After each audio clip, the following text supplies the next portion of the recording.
Tout le monde connaît cette tension qui plane dans l'air lorsque les affaires familiales refont surface.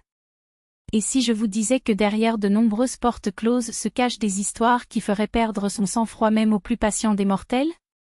Eh bien, c'est exactement ce dont nous allons parler aujourd'hui. Imaginez la scène, une femme, absorbée par son travail, est brusquement interrompue par son mari, qui envahit son espace avec une urgence qui ne correspond pas au ton de sa voix. « Tu ne peux pas attendre ?» demande-t-elle en essayant de rester calme, mais la réponse est un grognement. « J'en ai marre d'attendre. » Pensez-vous que je ne suis qu'un autre client dans votre file d'attente? Le climat se réchauffe. Il est rouge, ses poings sont serrés et sa frustration déborde. Elle, sans comprendre la raison de tant de fureur, se lève et le suit jusqu'à la cuisine, où le silence pèse plus que n'importe quel mot.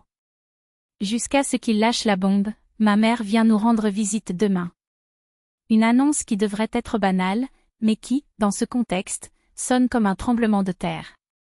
Après tout, ils n'ont pas échangé un mot avec leur belle-mère depuis plus d'1 an. Depuis le mariage où sa présence s'est perdue dans la foule et une seule visite plus tard, qui s'est terminée par une dispute et une porte claquée. Le mari, habituellement si contrôlé, a perdu patience lorsque sa mère a commencé à remettre en question ses projets, et depuis lors, le sujet de la « belle-mère » est devenu tabou. On n'y va plus, a-t-il décrété, et c'était tout. Mais le temps a passé et l'absence de sa mère a commencé à lui faire sentir des conséquences néfastes. Pas en paroles, mais en petits gestes, le portable à la main avec le numéro à moitié composé, les réseaux sociaux regardés en cachette, le vide dans les yeux les jours de fête. Pendant ce temps, la femme voyait son mari s'éloigner de sa propre famille, comme si la jalousie passée l'empêchait d'accepter qu'elle puisse partager sa vie entre lui et ses parents. « Tu es marié, tu n'en as plus besoin, » dit-il, comme si l'amour était une compétition. Et même si elle comprenait que personne ne la poussait à choisir, elle ressentait le poids de la solitude qu'il lui imposait. Et comme si cela ne suffisait pas, les problèmes se sont accumulés.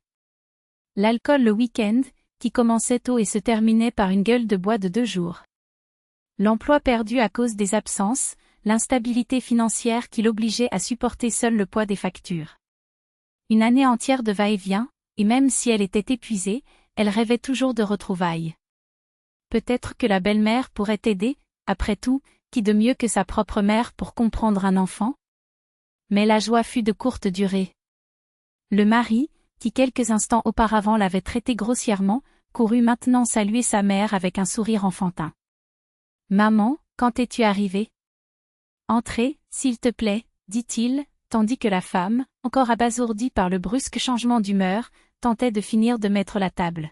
« Désolée pour le désordre, mais tout est frais, » a-t-elle expliqué, alors que lui, impatient, critiquait déjà ce qu'il voyait. « C'est à ça que tu vas servir? À quel moment as-tu appris à être femme au foyer? » Et puis, la belle-mère arrive. Élégant, posé, avec un look qui semble tout voir. Il s'assoit à table, observe l'environnement et entame la conversation par une question simple, « Comment vas-tu? Dis-moi tout, mon fils. » Le mari se tortille, mal à l'aise. « Maman, cet interrogatoire n'est pas nécessaire. Ne pouvons-nous pas simplement profiter du moment? » Elle sourit, accepte, mais n'abandonne pas, bien sûr, mais une mère veut toujours savoir. Et c'est à ce moment-là que le climat change. La femme, en servant la soupe, se rend compte qu'elle a oublié de mettre une cuillère à côté de l'assiette de sa belle-mère.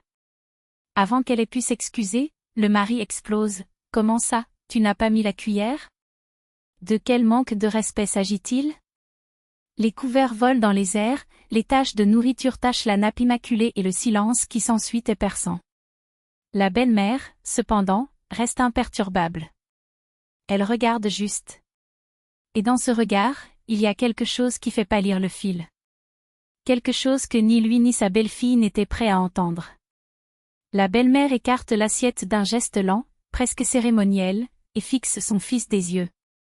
Sa voix, calme comme l'acier avant le coup, coupait l'air. « Tu es donc un exemple de respect, mon fils ?»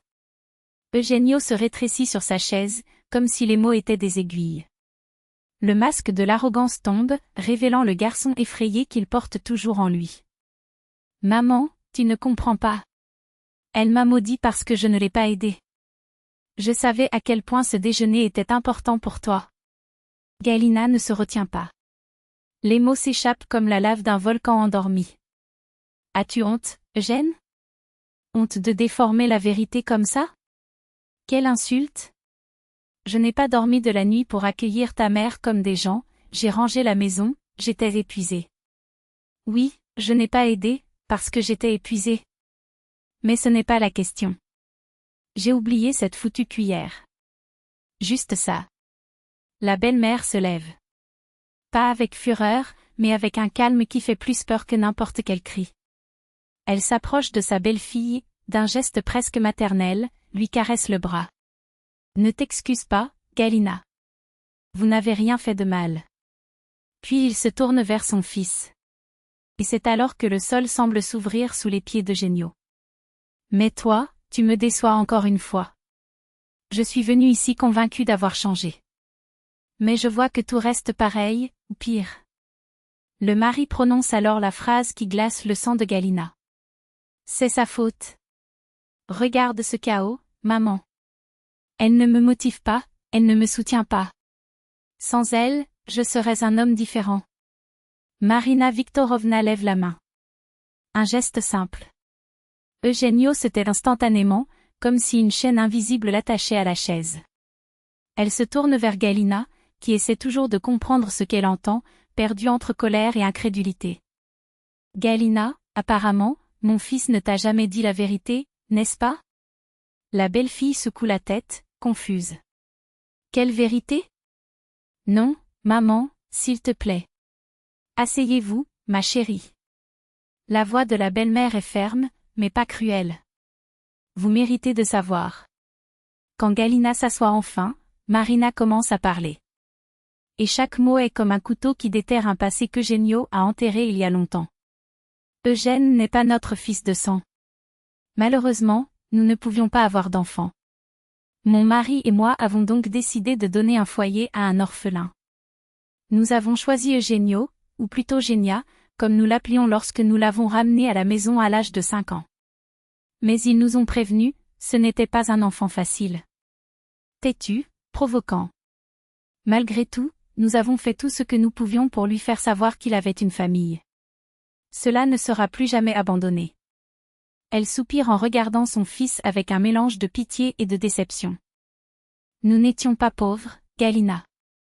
Nous lui avons tout donné, l'éducation, les opportunités, l'amour. Mais nous l'avons accidentellement gâché. On gâte trop. Et quand mon mari est décédé, j'ai réalisé que je devais agir avant qu'il ne soit perdu pour de bon. Je l'ai placé dans l'entreprise, m'attendant à ce qu'il assume des responsabilités. Mais il préférait la vie facile. Boire, faire la fête, gaspiller. Quand nous lui avons coupé l'allocation, il nous a accusés d'abandon.